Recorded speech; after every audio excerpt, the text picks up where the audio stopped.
오늘은 추석 명절을 앞두고 전국 교회가 남신도의 주일로 구별하는 주일입니다. 우리 하나님께서 온 성도 여러분에게 합당한 은혜로 화평의 복을 주실 것을 믿으며 특별히 남성 신도 여러분을 그와 같이 품어주시리라 믿습니다. 왜냐하면 창조주 하나님께서는 사시연한을 지으시고 그것들을 통해 일하시기 때문입니다. 더도 덜도 말고 한가위만 같아라 라는 말은 공연한 이야기가 아닙니다.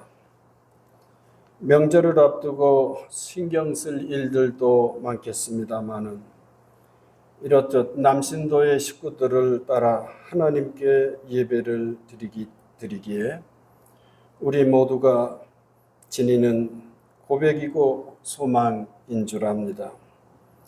다시금 모든 성도 여러분을 주님의 이름으로 축복합니다.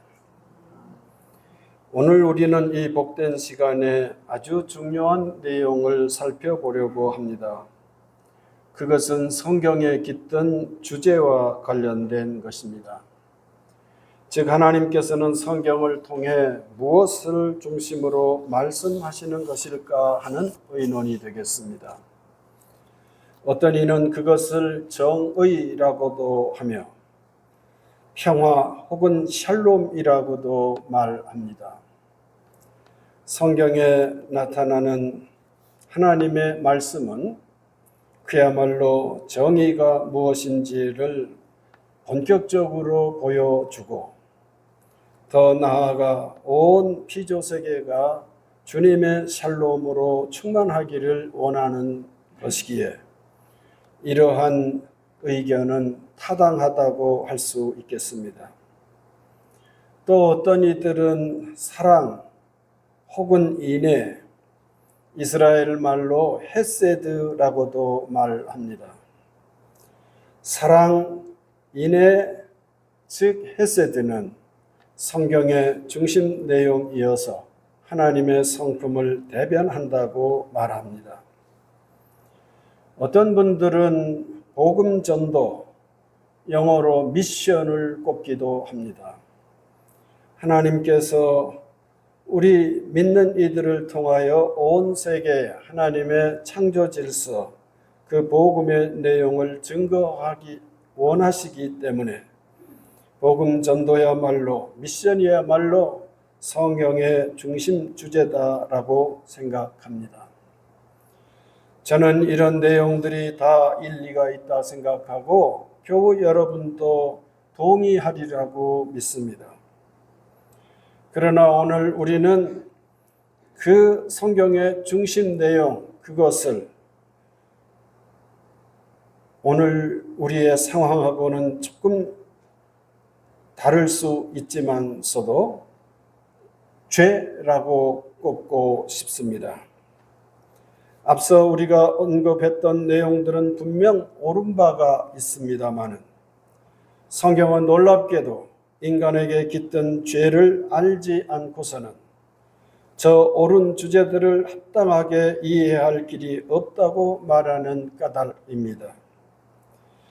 죄를 말하는 분량이나 치밀함이나 여러 면에서 성경은 인간의 죄와 허물을 주목하는 데 있어서 우리 모두의 예상을 뛰어넘는 수준입니다.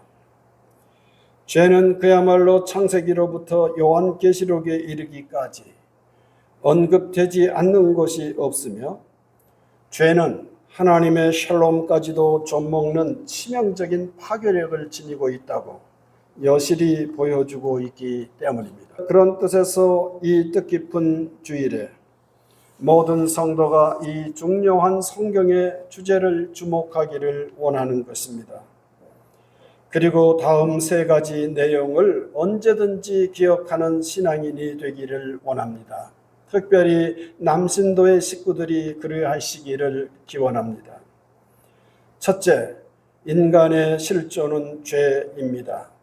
조금 어려운 표현을 했습니다마는 우리는 안타깝게도 우리 자신을 이렇게 고백할 수밖에 없습니다. 오늘 요한은 무엇라고 말합니까? 만일 우리가 죄가 없다고 말하면 스스로 속이고 또 진리가 우리 속에 있지 아니할 것이요 라고 말합니다. 그리고 오늘 단락의 끝절은 다시 이렇게 말합니다. 만일 우리가 범죄하지 아니하였다 하면 하나님을 거짓말하는 이로 만드는 것이니 또한 그의 말씀이 우리 속에 있지 아니하니라고 정리합니다. 하나님의 말씀이 우리 속에 오롯이 깃들어 있다고 한다면 감히 이렇게 말할 인생이 아무도 없다라고 하는 의미일 것입니다. 인간 존재 자체는 죄에서 벗어나지 못하는 한계적 존재, 한계적인 위치에 있다라는 말씀입니다. 그래서 시편은 이것을 더욱 실감나게 증언합니다. 시편 51편 5절 내가 죄악 중에서 출생하였으며 어머니가 죄 중에서 나를 잉태하였나이다. 사람으로서는 보통 할 수 없는 말이지만은 시인은 이렇게까지 자기 자신을 통찰하고 인간 존재를 통찰하면서 이렇게 고백하고 할 수밖에 없었던 것입니다. 죄는 인간에게 운명처럼 묶여져 있다라고 하는 말씀입니다. 둘째, 죄는 실제입니다. 흔히 인간에 깃든 죄성은 관념적으로 생각하기 쉽습니다. 이것은 현대인의 특성이기도 합니다. 다시 말해서 죄는 내가 통제할 수 있는 정도로 생각하는 경향이 있다는 것입니다. 내가 조금 허점이 있기에 죄에 이르게 되고 내가 내 자신을 성실히 다루게 되면 죄는 나에게서 멀어질 수 있다라고 생각하는 것입니다. 죄는 내가 이럭저럭 할 수 있는 경우라고 생각한다는 것입니다. 그러나 성도 여러분, 성경은 이 점에서 우리의 일반적인 생각, 일반적 상식과 어마어마하게 다릅니다. 오늘 민수기는 구약 성경 안에서 그것을 잘 보여주고 있습니다. 너희가 만일 그같이 아니하면 여호와께 범죄하매니 너희 죄가 반드시 너희를 찾아낼 줄 알라라고 말합니다.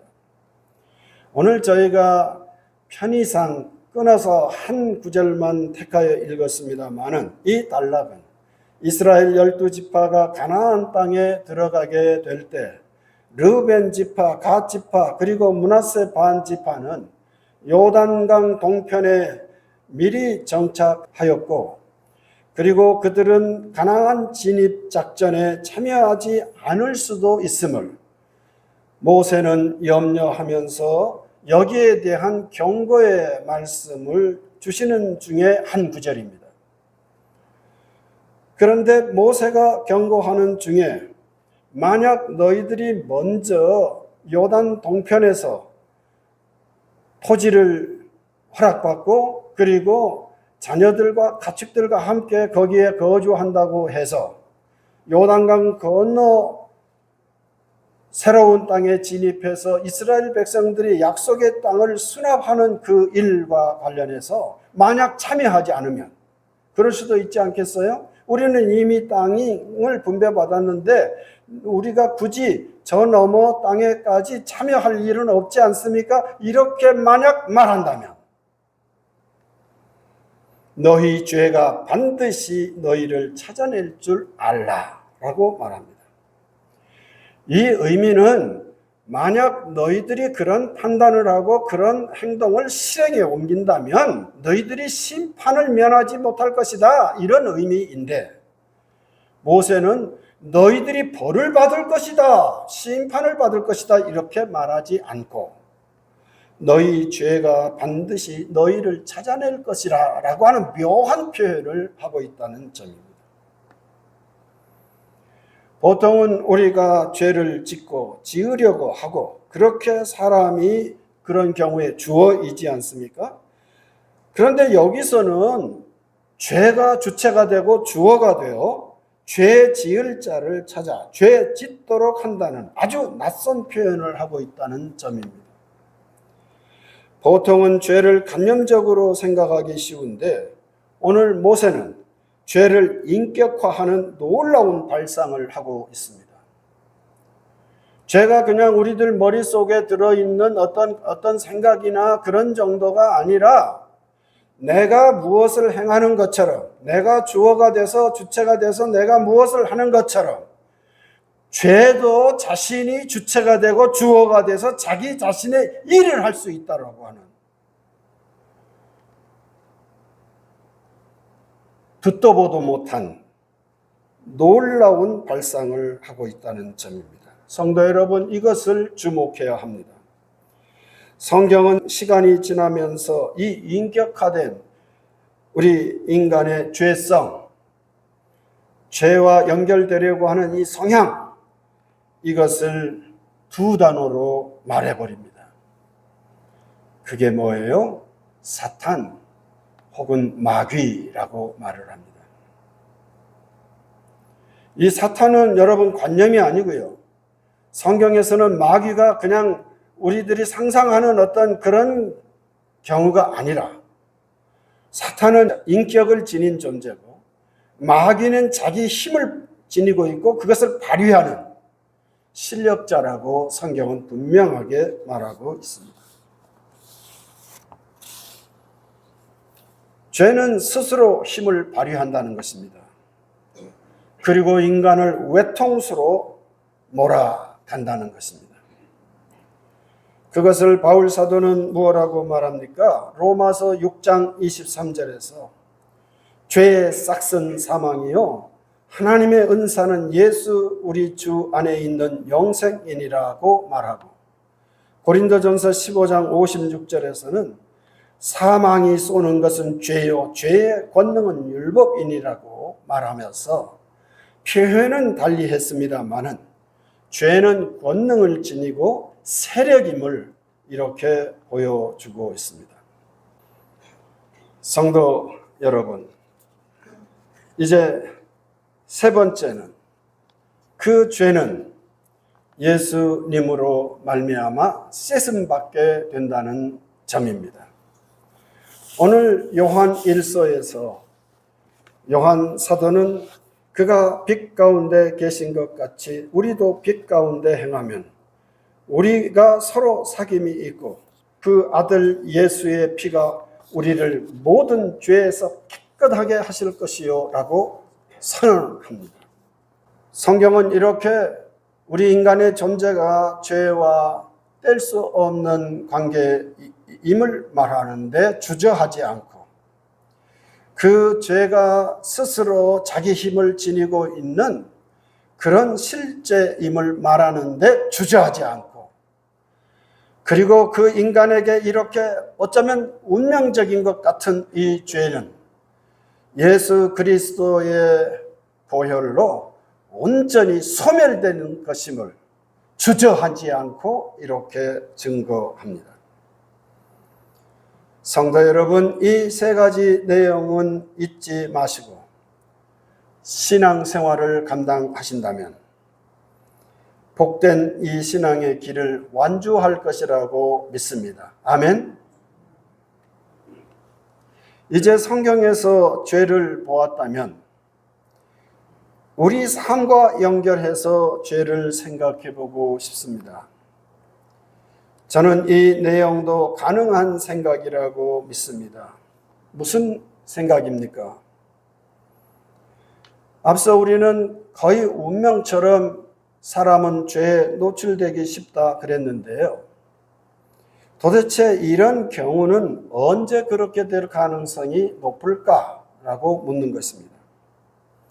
그리고 가만히 살펴보면 아무래도 젊은 때가 아닌가 싶습니다. 그리고 남성들이 여성들보다는 더 그럴 가능성이 있다고 생각합니다. 여성들이 아직은 전체적으로 주도하는 사회가 아닌지라 유발자의 역할은 맡을지언정 죄를 대규모로 거창하게 감행하는 데까지는 아닌 것 같습니다. 여성은 유발자, 남성은 도발자. 이게 성경을 보거나 우리들의 삶의 현실을 돌아보면서 우리가 공정하게 생각하는 것이 아닌가 싶습니다. 아무개가 만약 부자라고 한다면 그렇지 못한 자보다 죄 지을 가능성은 훨씬 더 높아진다. 이런 관찰도 보태고 싶습니다. 따라서 허점이 있긴 있습니다만은 저는 이렇게 정리할 수 있다고 생각합니다. 죄는 젊음에 비례하고 또 가진 힘에 비례하며 따라서 나이에 반비례하고 건강에서도 그러하다. 어렵습니까? 죄는 젊은 때 보통 지는 것 같습니다. 그리고 나이 들면서 회개하고 반성하며 삶을 정리하는 경향이 있는 것 같습니다. 가진 것이 많은 것, 그것이 눈에 보이는 것이든지 보이지 않는 것이든지 그런 것이 많은 사람은 죄 지을 가능성이 높아져요. 그래서 비례하는 것 같아요. 그렇지만 그런 뜻에서 이런 표현을 해보는 것입니다. 아무개가 건강하면 젊은 때 죄에 가깝기도 하거니와 나이 들었는데도 여전히 건강하면 그런 분들은 죄에 노출될 가능성이 높은 것 같습니다. 그런데 아무개가 건강이 점점 약해지면 똑같은 사람일지라도 그렇게 건강이 약해진 분들은 역시 죄와 연관될 가능성은 좀 적어지는 것이 아닌가 싶습니다. 그래서 이렇게 정리해 본 것입니다. 죄는 젊음에 비례하고 젊을수록 죄를 지어요. 가진 것에 비례하고 나이에 반비례하고 그러겠지요. 나이가 많을수록 죄의 기회는 줄어든다는 의미에서 반비례하고 건강이 좋을수록 죄에 가까울 것이고 건강이 약해지면 죄로부터 멀어질 가능성이 농후하다. 제가 이렇게 성경에 나오는 죄의 내용을 그리고 현실에서 우리가 경험하는 경우들을 돌아보면서 정리하는 데는 나름의 큰 경험이 있었습니다.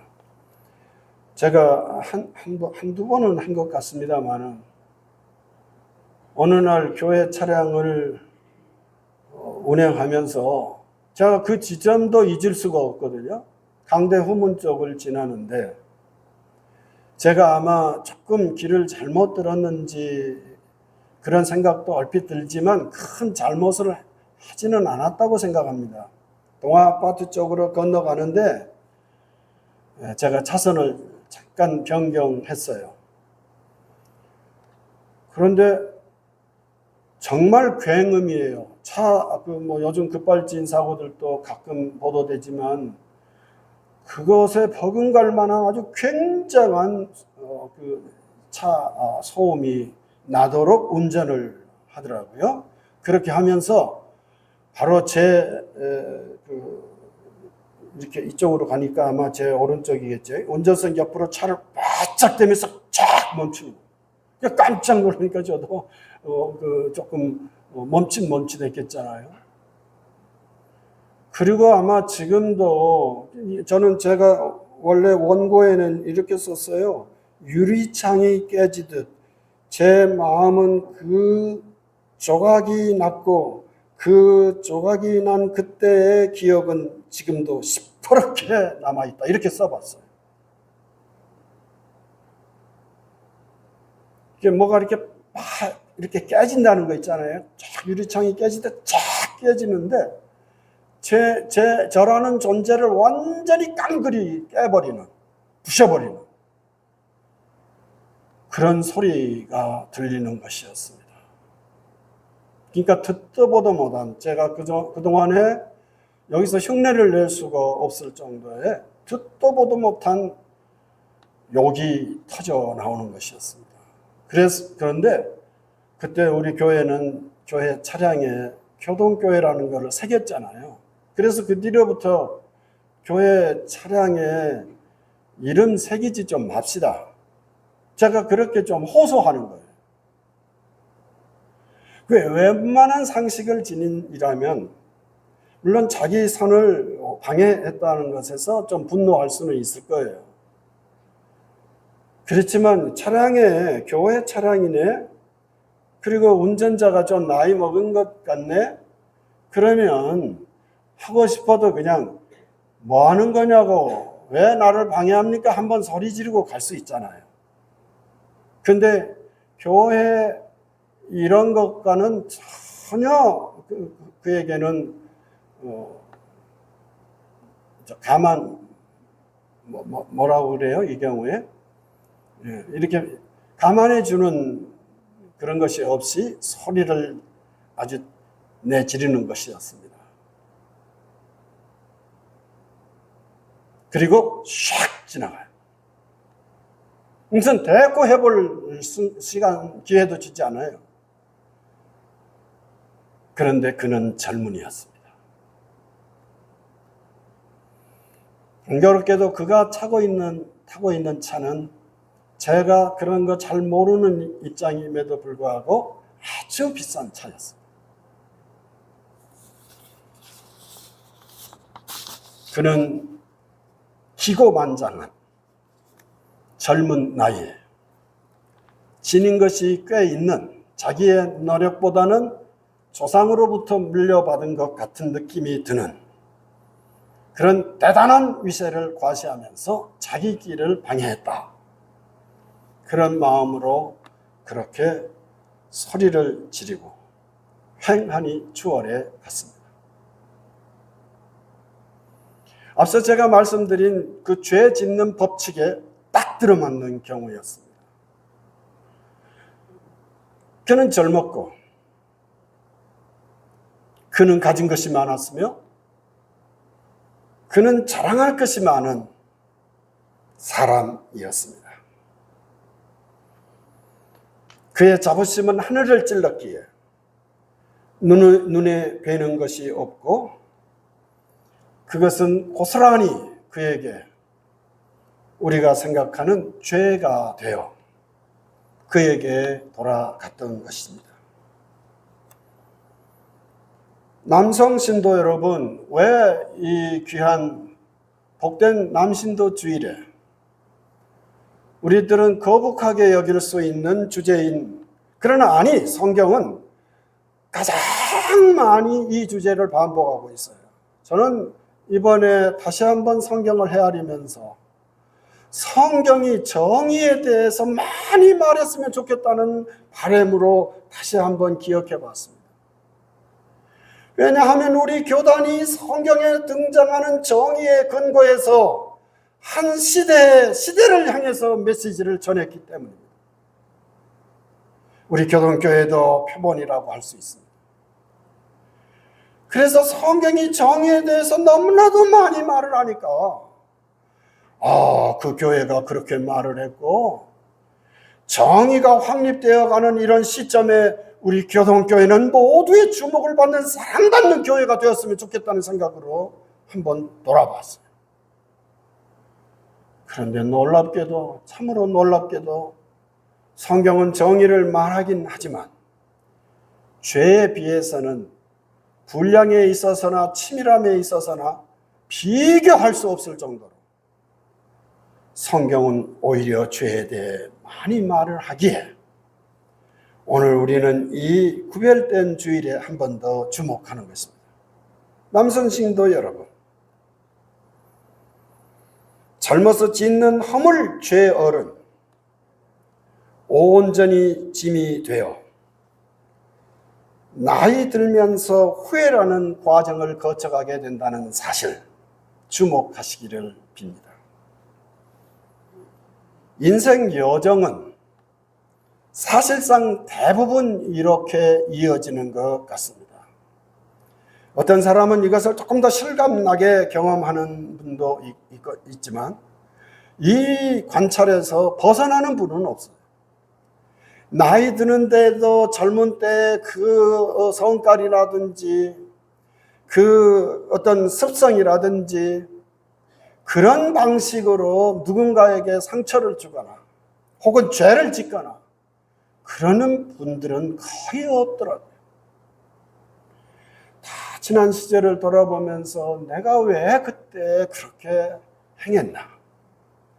내가 그때 왜 그렇게 인간관계를 잘못했나?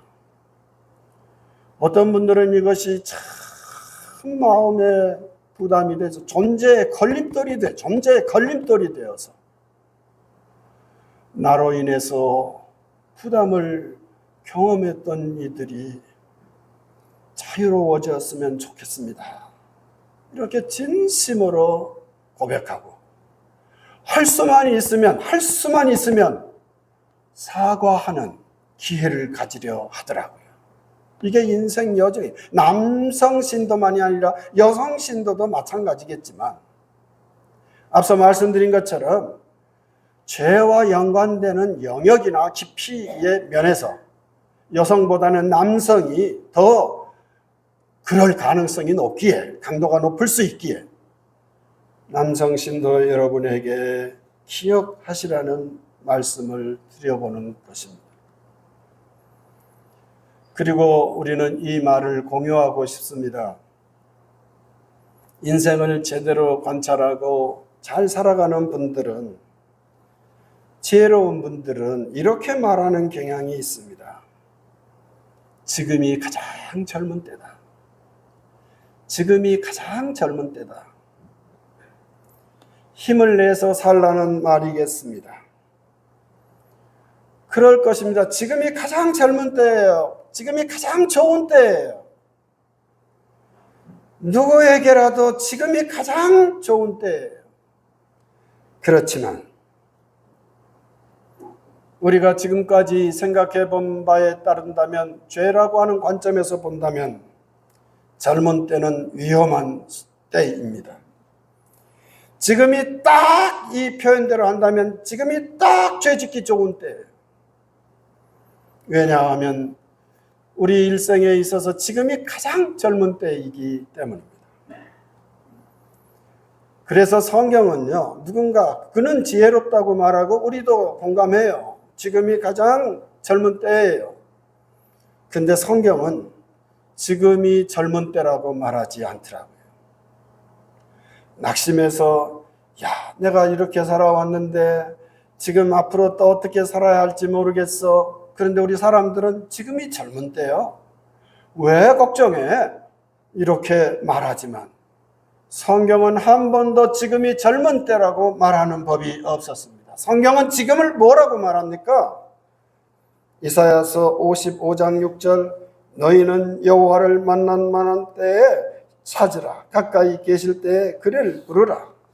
시편 32편 6절, 이로 말미암아 모든 경건한 자는 주를 만날 기회를 얻어서 주께 기도할지라. 진실로 홍수가 범람할지라도 그에게 미치지 못하리라. 바울 사도는 더 분명하게 고린도후서 6장 2절에서 내가 은혜 베풀 때에 너에게 듣고 구원의 날에 너를 도왔다 하셨으니 보라 지금은 은혜 받을 만한 때요, 보라 지금은 구원의 날이로다. 이렇게 말합니다. 지금은 젊은 때이지만 죄 짓는 일에 쓰지 말고 하나님 만나고 하나님 뜻을 받들고 은혜 받을 때로 여기라는 것이 성경을 통해서 주시는 하나님의 말씀입니다. 지금이라는 시간을 이처럼 선용해서 명절을 풍성하게 가꾸는 우리 남성 신도들이 되시기를 기원합니다. 앞서 말씀드린 것은 세 가지입니다. 큰 세 가지인데요. 작은 세 가지, 우리 명절 속에서 첫째는 우리 모든 교우들도 그리했으면 좋겠습니다만은 남성 신도 여러분이 앞장서 감당했으면 좋겠습니다. 말은 짧게. 둘째, 몸은 움직이고. 셋째, 마음은 은혜로 채우시는 큰 세 가지와 작은 세 가지를 감당하시면 우리 모든 성도 모두의 가정마다 주님의 평화가 함께 하실 줄 믿으며 이 일을 우리 남성 신도들이 주도하시기를 기원합니다. 어느 날 제 방 문을 열고 탁 나오는데 발에 이상한 느낌이 들어요. 저는 발에 물이 묻는 거를 좀 싫어하는 편이거든요. 근데 물이 흠씬 젖는 거예요. 턱 내려보니까 우리 김서로 집사가 기르는 개가 하필이면 제 방 문 앞에 오줌을 싸놨어요. 그러니까 이제 지 자리가 이제 아마 방해받았던 모양이에요. 그러니까 거기라도 싸야 되겠. 근데 왜 제 방입니까? 그래서 제가 요즘 말로 경로했습니다. 첫째, 개를 향해서 경로했고, 둘째, 개 주인을 향해서 경로했습니다. 그 얼마 전에 이제 명절을 앞두고 있었잖아요. 주일을. 그때 돌아보면서 아차. 제가 이렇게 경로하면서 경로를 짧게 하는 사람들은 없더라고요. 경로는 대체적으로 한 10분은 가더라고요. 근데 딱 두 마디만 했으면 좋았겠다. 제가 좀 싫어하거든요. 발에 물 묻는 거 싫어하거든요. 저는 촉 했는데 그냥 촉 달라붙는 거예요. 그럴 때 제가 이렇게 이크 요 두 마디만 딱 했으면 좋았겠다. 명절에 딱 두 가지. 이제 말은 짧게 하고 몸은 움직이고 마음은 은혜로 채우셔서 멋진 남성 신도들로 인하여 우리의 가정이 행복해지기를 주님의 이름으로 소망합니다. 그래서 오늘은 성찬식에 우리 먼저 성찬식에 참여하고 그리고 가족들과 음식을 나누며 주의 사랑을 나누시기를 빕니다. 그런데 오늘은 남성들이 서빙을 합니다. 네? 남성들 준비되셨어요? 네. 준비하시는 중에 우리는